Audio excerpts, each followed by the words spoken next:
Hey guys, welcome my YouTube channel. Guys, उम्मीद है आपने लास्ट वीडियो देखी होगी जहाँ पे हमने जो है सपोर्ट एंड रेजिस्टेंस बनाना सीखा था और उसके रिगार्डिंग हमको क्या क्या चीज़ों को ध्यान में रखना था, उस चीज़ के बारे में हमने बात करी थी। गाइस, हमेशा support and resistance horizontal line पे नहीं होते, कभी कभी सपोर्ट एंड रेजिस्टेंस जो है गिरते हुए मतलब राइजिंग वे में और फॉलिंग वे में हमको देखने को मिलते हैं।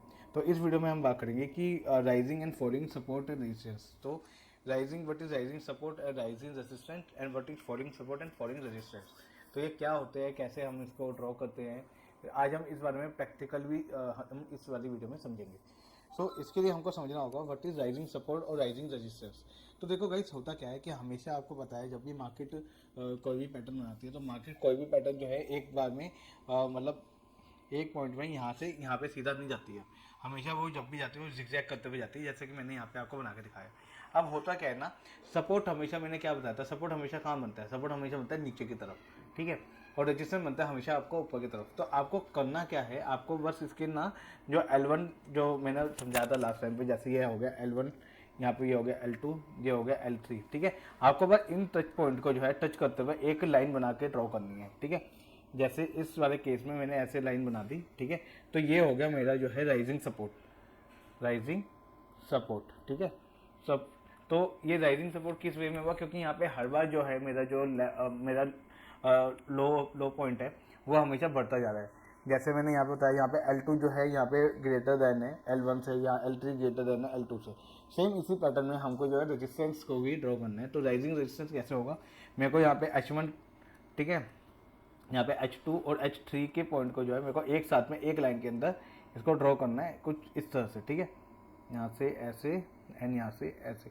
तो ये यहाँ पे इसको मतलब डॉट को कनेक्ट करते हुए मेरे को एक लाइन खींचनी है, सो डैट कि एक लाइन मेरे को पैटर्न देखने को मिल जाए। सेम इसी पैटर्न में मेरे पास falling support and falling resistance होता है। अब falling support and falling resistance, यहाँ पे सपोर्ट कहाँ पे होगा, ये वाला होगा। तो ये L1, यहाँ पे ये L2, ये L3, ठीक है। तो मेरे को इस वाले पॉइंट के साथ कनेक्ट करते हुए, देन मेरे को इस वाले पॉइंट के साथ कनेक्ट करते हुए ऐसे लाइन खींचनी है। ये हो गया मेरा फोल्डिंग सपोर्ट, ठीक है। और हो गया ये मेरा फोल्डिंग रेजिस्टेंस, 1 2 एंड 3। इन तीनों को मेरे को कनेक्ट करते हुए एक लाइन खींचनी है, एंड ये मेरा हो गया फोल्डिंग रेजिस्टेंस। अब ये तो हो गया कि हम इसको कैसे हम इसको मार्किंग कर सकते हैं, ठीक है। अभी मैं इसका प्रैक्टिकल भी करके दिखाऊंगा कंप्यूटर पर जाकर के। एंड अब मैं ये समझाता हूँ कि एक्चुअली इसका जो है फ़ायदा होता क्या है। इसका फ़ायदा होता है आपको डिफरेंट तरह के चार्ट पैटर्न देखने को मिलते हैं। जैसे आपने कभी देखा होगा मतलब triangle chart pattern, bullish flag, bearish flag जो है। तो जब तक आप ये चीज़ को मार्किंग नहीं करते हैं, ठीक है, यहाँ पे इस तरह से, ठीक है, तो आपको जो है ये चार्ट पैटर्न देखने को नहीं मिलते हैं। और चार्ट पैटर्न क्या होता है इसके बारे में हम आने वाली वीडियो में भी बात करेंगे, और हर चार्ट पैटर्न का क्या उसके फीचर्स है, कैसे आप आइडेंटिफाई कर सकते हो, कैसे आप ट्रेड भी ले सकते हो, हम उसके बारे में बात करेंगे। हालांकि अभी या तो मैं कोशिश करता हूँ कि थ्योरिकल और थोड़ा प्रैक्टिकल समझाऊँ, बट ट्रेड कैसे लिया जाता है एडवांस क्लास के अंदर मैं आपको बताऊंगा, क्योंकि अभी सारे मेरा बेसिक क्लास चल रहा है। तो ये जैसे असेंडिंग ट्रायंगल हो गया, डिसेंडिंग ट्रायंगल हो गया, तो इस वजह से आपको चार्ट पैटर्न देखने को मिलते हैं, ठीक है। अब सवाल ये आता है कि ठीक है हमने समझ लिया ये चार्ट पैटर्न्स, ठीक है हमने समझ लिया कि ये सपोर्ट एंड रेजिस्टेंस क्या होता है, फॉलिंग सपोर्ट एंड रेजिस्टेंस। अब सवाल ये आता है कि इसको ड्रॉ कैसे किया जाए। अब इसको ड्रॉ करने के लिए मैं आपको लेके चलता हूँ सीधा अपनी कंप्यूटर स्क्रीन के ऊपर, और वहाँ पे हम आपको जो है इसको प्रैक्टिकल बनाना सिखाएंगे, ठीक है। तो गाइस, मैं यहाँ पे आ गया हूँ। ये टाटा पावर का मेरे पास एक चार्ट खुला हुआ है। अब यहाँ पे मुझे ये समझना है कि यहाँ पे मेरे को जैसे मेरे को अपने फॉलिंग वाला देखना है, और फॉलिंग और rising and falling support and resistance मेरे को ड्रॉ करने हैं। तो आपको यहाँ पे एक चीज़ के बाद ध्यान देना होगा। आपको हमेशा आपका जो L1 है वो L1 जो है लेस देन होनी चाहिए L2 से, L2 लेस देन होनी चाहिए L3 से। इसका मतलब आपका जो लो 1 है वो लो 2 से कम होना चाहिए, लो 2 लो 3 से कम होना चाहिए। ऐसे ही ये आपको पैटर्न देखने को मिलेगा जब आप राइजिंग वे में बनाओगे। लेकिन जब आप फॉलिंग वे में बनाओगे तो आपका जो है L1 बड़ा होगा, L2 छोटा होगा, L3 और छोटा होता जाएगा। और जैसे इस केस में मैं यहाँ पे ये देख रहा हूँ, ये बहुत अच्छा हमको पैटर्न देखने को मिल रहा है, ठीक है। तो यहाँ पे अगर आप ध्यान से देखेंगे, तो यहाँ पे आप देखेंगे, तो यहाँ पे जब आप जाएंगे ना, यहाँ पे एक लाइन देखने मिलेगी, यहाँ पे ट्रेंड लाइन देखने को मिलेगी आपको। पिछली बार मैंने आपको हॉरिजॉन्टल लाइन से समझाया था मोबाइल के ऊपर, इस बार आपको ट्रेंड लाइन से देखने को मिलेगा। जब भी आप किसी भी ट्रेंड लाइन या किसी भी लाइन को आप ऐड करते हो, उससे पहले आप यहाँ पे ऐड टू फेवरेट कर लीजिए, सो डैट कि ये आपको यहाँ पे आपको शो होने लग जाएगा। ठीक है, अब मैंने ट्रेंड लाइन को यहाँ पे पिक किया। अब मुझे यहाँ पे बनाना क्या, देखो यहाँ पे एक टच पॉइंट, दूसरा टच पॉइंट, तीसरा टच पॉइंट, चौथा टच पॉइंट, ये और एक पांचवा ये। बट अगर मैं इसको ऐसे खींचूँ तो ये मेरा एक लेवल ऐसे बन जाएगा। ये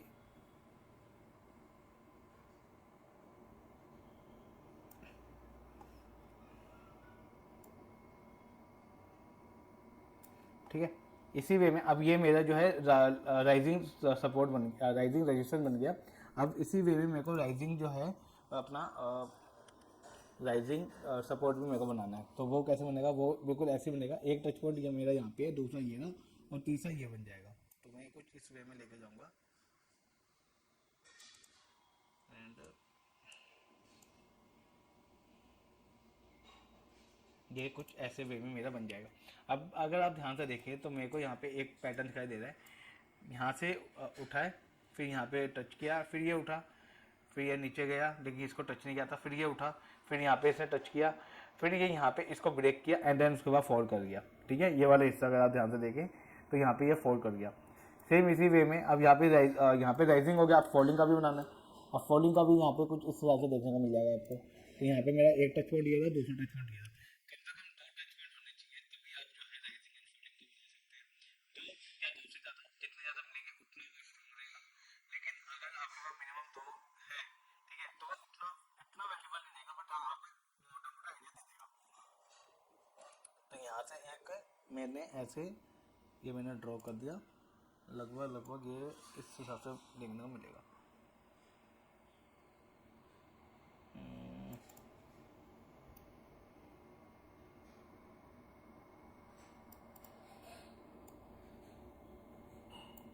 ठीक है, और सेम इसी वे में मेरे को नीचे वाला भी मैं सपोर्ट ड्रॉ कर रहा हूँ। तो मेरा एक घेरा लेवल और एक घेरा लेवल और एक घेरा लेवल, तो ये मैं मार्क कर रहा हूँ, यहाँ से ले रहा हूँ, तो यहाँ से। अब मैं आपको एक चीज़ बताता हूँ, ज़रूरी नहीं है, हर बार ये ज़रूरी नहीं है कि राइजिंग या सपोर्ट लेवल आपके हर एक आपकी स्ट्रेटेजी के अंदर काम करे। कुछ इनकी स्ट्रेटेजी होती है, जैसे हम कहते हैं चार्ट पैटर्न स्ट्रेटेजीज, ठीक है, तो उसके अंदर यूज़ हो सकता है, पर हर बार ये यूज़ हो ये ज़रूरी नहीं है। हाँ, हॉरिजॉन्टल वाले ज़्यादा टाइप का आपको यूज़ होते हुए दिखेंगे और हमेशा दिखेंगे।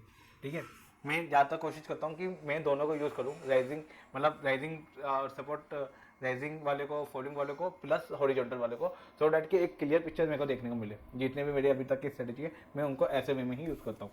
तो इस तरह से आप जो है अपनी राइजिंग एंड फोल्डिंग जो है सपोर्ट एंड रेजिस्टेंस लेवल को बना सकते हैं।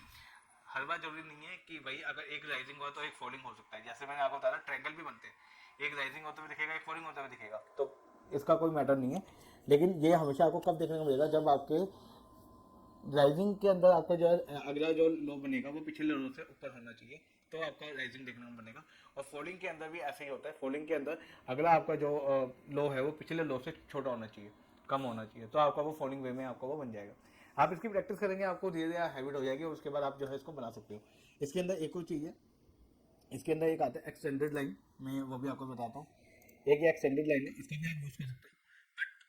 मैंने जितने तक का अपना मेरा एक्सपीरियंस है उसके अंदर मैंने देखा है कि ये इतना हेल्पफुल नहीं रहता। जैसे ये वाला लाइन है, अब देखो मैं यहाँ पे एक मैंने पॉइंट ये वाला लिया, एक पॉइंट मैंने यहाँ पे ये वाला लिया,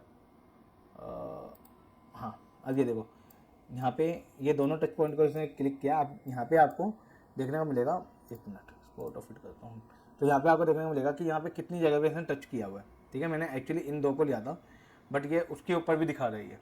ठीक है, बट हमेशा ये वर्क करे ये जरूरी नहीं है, मैं आपको लिटरली सही बताऊँ, ये हमेशा वर्क करे जरूरी नहीं है।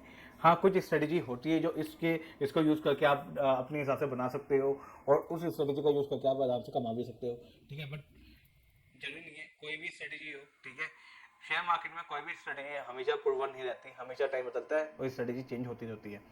ठीक है, अभी जैसे मैं इसको यूज़ करता हूँ इसके साथ, तो मेरे को एक ये टच पॉइंट ले रहा हूँ मैं, एंड एक ये वाला, सो एक ये रहा।